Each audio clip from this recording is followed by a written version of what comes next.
So today Donald Trump held a press conference. And honestly, you cannot make this stuff up. He was asked about something that a lot of people have been quietly whispering about for a while now. His mental state. And trust me, his answer to that was just one of several jaw-dropping moments from this presser. And if that wasn't enough, we have also got Pete Hegseth doing what Pete Hegseth does best. Being absolutely, unabashedly Pete Hegseth. Before we dive in, go hit that like button and subscribe so you don't miss a thing. Okay, let's go into it. Now, every time Trump holds one of these press conferences, you already kind of know the playbook. It's going to be a mix of exaggerations, a healthy dose of self-congratulation, and the moment a reporter from an outlet he doesn't like asks a tough question, the deflection machine kicks into overdrive. Watch what happens here. So today... Thank you, Mr. President, for the question. Deliberate attacks on civilian infrastructure violate the Geneva Conventions and international law. Who are you with? I'm with the New York Times. Zolan from the New York Times. Are you failing? Are you concerned? Circulation way down at the New York Times. Are you concerned that your threat to bomb power plants and bridges amount to No, not at all. No, I'm not. I hope I don't have to do it.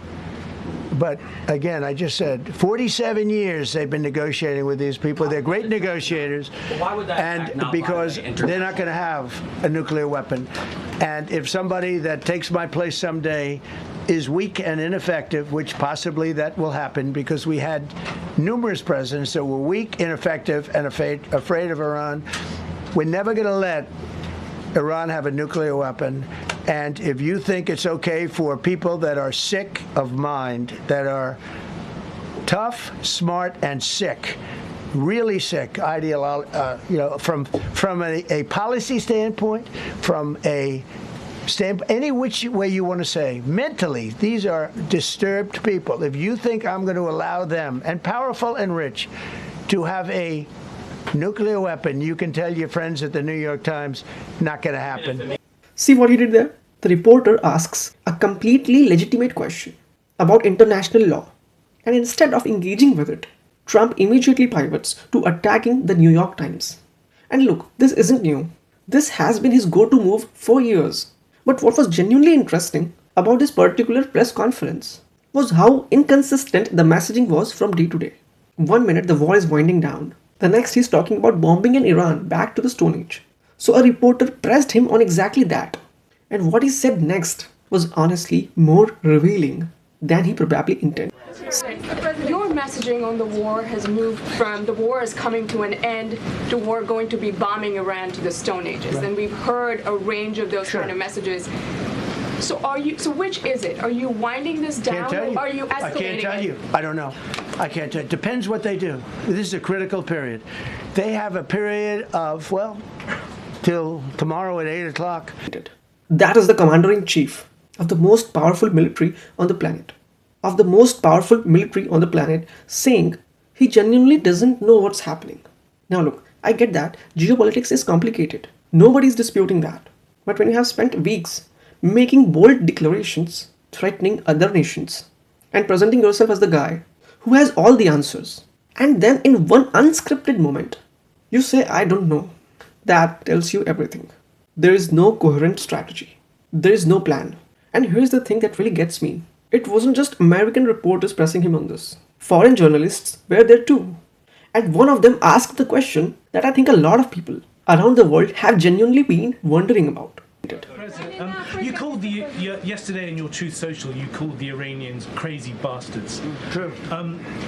What is your response to critics who say that... I don't care about critics. What is your response to critics who say that it is your mental health that should perhaps be examined as this war continues? I haven't heard that.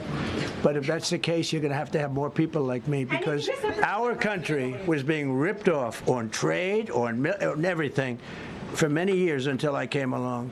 So if that's the case, you're going to have more people. Dasha, more people like Trump. He said that with a straight face.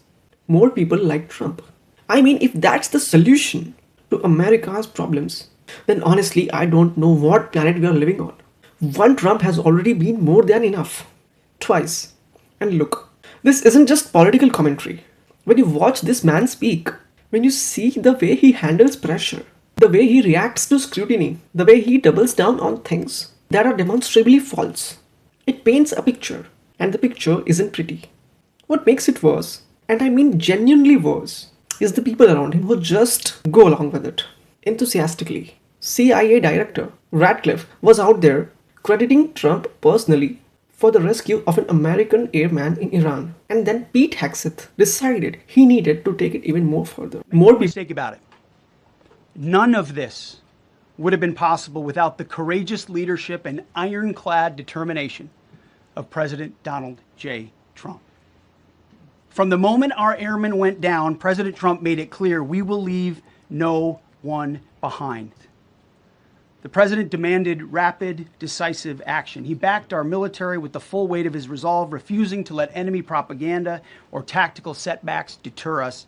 His leadership ensured that every lethal and non-lethal resource was brought to bear, that our forces had the authorities and the support they needed to succeed. When the president says he has the backs of our warfighters, he means it. Okay, so let's just sit with that for a second. Because what you just heard doesn't sound like a Pentagon press briefing. It sounds like something you would hear out of Pyongyang or Moscow. Our founding fathers, the people who literally bled and died to make sure America would never become a monarchy or a dictatorship, would be horrified by that kind of language coming from a sitting defense secretary. That's not honoring a president. That's worshipping one. And it's deeply, deeply unsettling. Now, shifting gears a little, because there was another exchange at this press conference that really showed you where Trump's head is at. A reporter brought up Iran potentially charging tolls for ships passing through the Strait of Hormuz. Trump's response? Well, it told you everything about what he actually cares about. Okay. Are you allowed to, or are you willing to end this conflict with Iran charging tolls for passage through the strait? Us charging tolls? Iran. What about us charging tolls? Is that something you're considering? I'd rather do that than let them have them, right? Why shouldn't we? We're the winner. We won, okay? They are militarily defeated. The only thing they have is the psychology of, oh, we're going to drop a couple of mines in the water, all right? No, we have a concept where we'll charge tolls, okay? I thought you meant us. Your question would have been more accurate if you said us. He literally heard the word tolls and immediately thought about how America could make money off of it. In the middle of a discussion about an active military conflict with lives on the line, his brain went straight to revenue. That is who this man is. And while we are on the subject of lives on the line, let's talk about the part of the press conference that made my jaw drop to the floor. Because Trump got very specific and very casual about what he's willing to do to Iranian civilians if a deal doesn't get done. He literally... You said that very little is off limits in Iran as far as targeting, including power plants, bridges, you've mentioned those. Very little is off limits. Are there certain kinds of civilian targets, though? I'm thinking schools I don't want to tell you that you I don't want to tell you that. that. We have a plan, because of the power of our military, where every bridge in Iran will be decimated by 12 o'clock tomorrow night, where every power plant in Iran will be out of business, burning, exploding, and never to be used again. I mean, complete demolition by 12 o'clock. And it'll happen over a period of 4 hours if we wanted to. We don't want that to happen. We may even get involved with helping them rebuild their nation. And you know what? If that's the case, the last thing we want to do is start with power plants, which are among the most expensive things, and bridges. So here's the corner he's painted himself into. And it's not a small corner if he actually follows through on those threats and bombs civilian infrastructure, power plants, bridges. That's a war crime, full stop. The Geneva Conventions are not suggestions. They are international law. And if he backs down from those threats, which honestly, based on his track records, seems likely, then it's just another entry in a very long list of Trump ultimatums that went absolutely nowhere.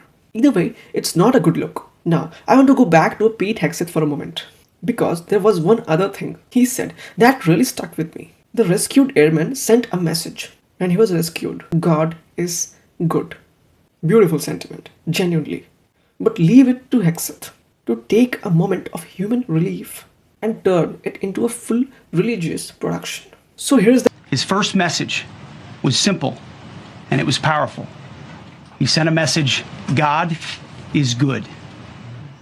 In that moment of isolation and danger, his faith and fighting spirit shone through. You see, shot down on a Friday, Good Friday, hidden in a cave, a crevice, all of Saturday, and rescued on Sunday. Flown out of Iran as the sun was rising on Easter Sunday. Now listen, I don't want to be dismissive of anyone's faith. Faith is personal and it is meaningful. But there is something deeply ironic about the Trump administration. The same people who have lied repeatedly, who have bullied journalists, who have threatened war crimes on live television, wrapping themselves so tightly in the language of religion and righteousness. If you know, you know. And then came the very end of the press conference. And this was the part that really said it all. Because in a country where gas prices are climbing and every day Americans are feeling it, every single time they fill up their tank, a reporter tried to ask about it. And watch what happened. Now listen. Bye-bye. Okay, thank you very much, everybody. Thank you. And there it is. The one question that actually hits home for regular Americans. Not geopolitics, not tolls through international waterways, not Bible verses, just plain old gas prices. The thing that affects people at the pump every single week. And he walked right past it without a second glance. If that question had come from Fox News or one of the other outlets, or one of the other outlets he considers friendly, he would have stopped, turned around, and given a 5-minute answer. It would have been full of half-truths and numbers he made up on the spot, but he would have answered. Instead, silence. And honestly, that silence says more than any answer he could have given. Donald Trump is not well. I don't say that to be cruel, and I don't say it lightly. I say it because evidence is right there, in front of us every single time this man speaks. He is unfit, not just for the presidency, but genuinely for any position of public trust. And the fact that the people around him keep cheering him on, keep propping him up, keep pointing cameras at him while he threatens war crimes and dodges questions about gas prices. That is the real story. Anyway, if you made it this far, thank you for watching. Please hit that like button. Leave a comment below with what you thought about today's press conference and subscribe so you are here for the next one. Because trust me, there will be a next one.